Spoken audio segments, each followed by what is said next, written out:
my favorite season, right? I mean, I like all of them, and it's one of the things that I love about this state is that you can have all four, and each of them are beautiful and unique, but there's something incredibly refreshing about fall. Not just is it, the end of election season, which is really good, but it is also, right, I can smell the chili in the air, our children are going back to school, we're renewed and energized, we're sort of ready, we're preparing. All of those things, I think, are really valuable things to talk about in this election.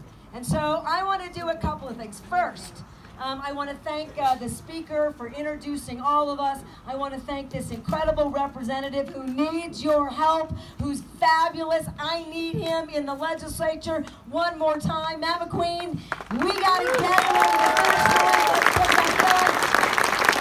Brian Cologne has been with us to every single county, every single day. We've got 2 more days left on this tour. And I used to spend a great deal of time traveling the state.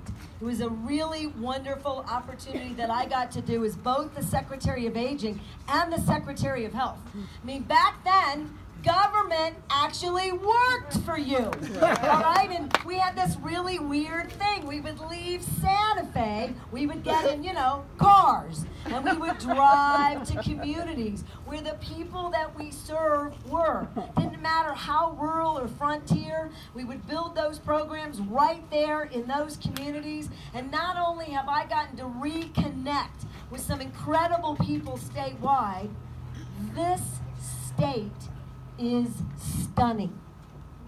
Every single vista, every single part. And as we're driving, I can't help but be excited about the fact that we can lead in any number of areas, but including an outdoor economy, which will work in every single community in every single county of the state. And too often, thank you, we forget that this state has all of that to offer and more. It's incredible. And I want to tell you another story. Right? This is a state where all I see is potential, and I'm not Pollyanna about a single one of the challenges. Look, state government is broken and completely defunct. There's not a single department that's getting the services that it needs to you. I know this isn't lost on a single person. Has anybody tried to get their driver's license? And for a lot of us, and that's not that hard. And I want to give a shout out. Look, the state workers, no training, changing the rules, no support, no resources, no new technology, no way to deal with any of it. And we make it really easy to make it about the employees, but that's leadership. It's about what they don't want to have happen. And in an effort, right? In an effort to deal with maybe one bad actor, they've created an environment where folks like my mom, right? I may have to go to court to get her an ID. All right, she lives with me. I'm her caregiver. She also part-time is in an assisted living. All the utility bills are in my name. There's a misspelling from her birth certificate to her marriage license. All this stuff, right, that they use in ways that are intended to make it way too hard so that people won't go and get an ID. That's really what's going on, right? And so we're not going to vilify like we have educators, these workers. We're going to provide them with clarity, tools, resources, the things that get even the basic services to work in our state. So, yeah, I love you.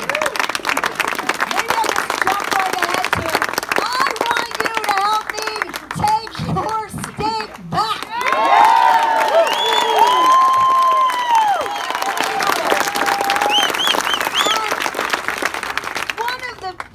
Distinguishing, and there's so many, between me and my opponent is, straight up, I have always believed that government is a job creator because it either invests in our local economies and businesses businesses like the Santa Fe Brewing Company, like folks like Destiny and Steve, who create an environment where they're supporting, right, a growing local business economy right here. We're winning every single award, not just in the United States, but all across the planet in craft brews. We're showing people that we can lead in any number of areas, right?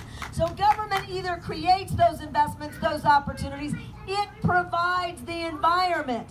And when it doesn't, we don't see economic growth, which is exactly what's occurring. So here's the last thing I want to tell you. I had this incredible opportunity where I was at a meeting with a whole bunch of governors. In fact, I think that you might have had some traffic issues because the National Governors Association was in Santa Fe. And for one part of that, the Democratic governors, had an event and some training. And this is what happened. Several governors invited me to come to the stage, and we were all talking about the things that were important to us. And they all went first. And governors are advocates and champions. They talk about how great their states are. All right, so Hickenlooper gets up first. And he says, I have the fastest growing economy in the country. Hot.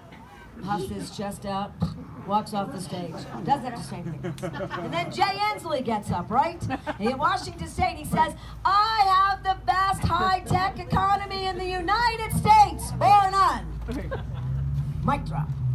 They're all doing that. And then Bullock gets up from Montana. Montana boasts the single best outdoor, environmentally friendly economy and sports effort in the country. And then he has to give the mic to me. It's like, oh.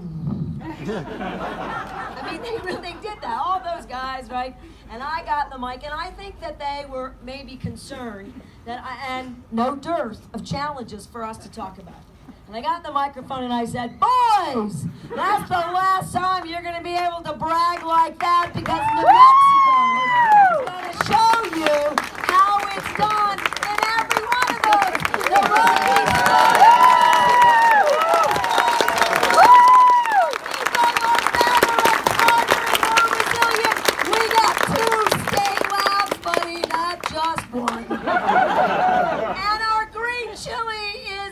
Rockies Colorado, you should stop growing it. Just give that up. And those tiny little trout in Montana, you must be so embarrassed. You guys are doing some great stuff in renewable energy, but where do the major electrical grids, all three of them, for the entire United States come together? Clovis! They come here, they're right here, every single one. The largest wind investments in the United States right now are in New Mexico. They're here. All it takes is leadership and a partnership with you.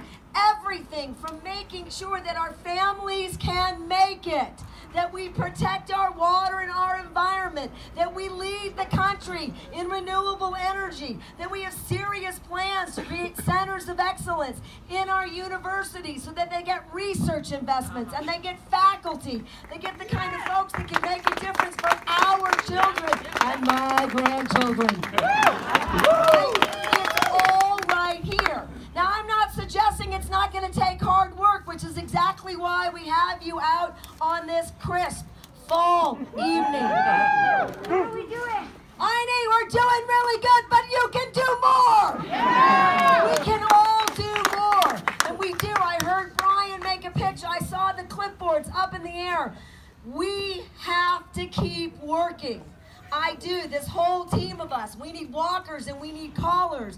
We need folks who are recruiting volunteers. I need you wherever you are. The table that's having a beer that's not outside, go get them. Yeah. Right? I want you to talk to people at the grocery store and at church. I want you to talk to them when you're taking a walk, when you're dropping your kids off at school, when you're going to work at the hospital, whatever it is. Because if we get voters out, we are going to win this election. We are.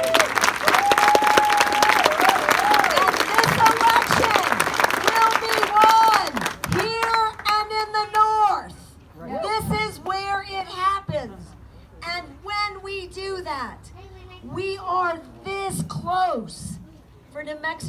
create its own healthcare system.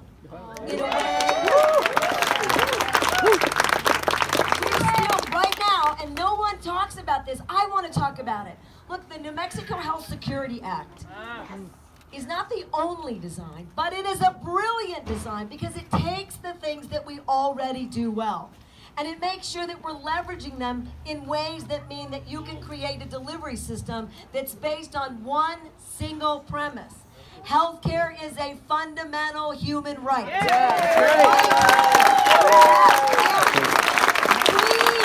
are small enough, sometimes being the little state who can and who will, right, is the thing that makes the kinds of efforts that some of the larger population states just can't get over the finish line. They're looking for leadership here.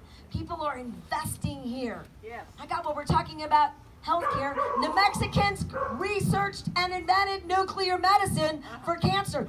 Think about the things that we did here, we invented here, we identified here that are now someplace else. Right. So from now on, I need you to be a little more selfish. We get elected, we put New Mexicans first, every single family, every single issue, right? And this is the last thing, because it is home. I met a woman, I know I can't stand it. I met a woman in Deming. Her name is Gladys. Now she wasn't born in New Mexico, but she chose New Mexico, and she chose Deming. I know, I didn't mean that to be, she chose Deming. When you're from Santa Fe, sometimes, because we get a little braggy about this county and El Dorado and these incredible communities, but she chose Deming. She wanted to be where it was warmer. She loved the people in Deming. She loved that it was close to the border. She loved the diversity of that community. She loved the agricultural nature of that community. And like many of you, she was very anxious for me to stop talking. And she had her hand in the air, right? And she was trying to get my attention. So she was the very first person I called on when we were really in a listening tour. You know, I needed everybody's ideas, everybody's issues. And she said, we are 50th in education. Yes. I want you to promise me just one thing. And I said, yes, ma'am. She says, tell me, we'll be 49th. And I giggle too, because it's an uncomfortable giggle. Yeah. Because we've gotten ourselves in the last 8 years with all, we've been crunched here. We're in a vice between the federal government, it's working very hard to leave us behind and ignore our values. Right. And sometimes they're creating, all the time, they're engaging in issues that sometimes make me have to reflect about a country I don't always recognize. Right. And then the same 8 years here. And so she didn't mean for me to giggle. She didn't think that we could, right? It was just we were so far behind. And I told Gladys the same thing I want you to hear. We will and we should work every single day to be number one in the country. That's what we have to decide. Our children are worth those investments. Every single one. We pay our educators. We have community schools.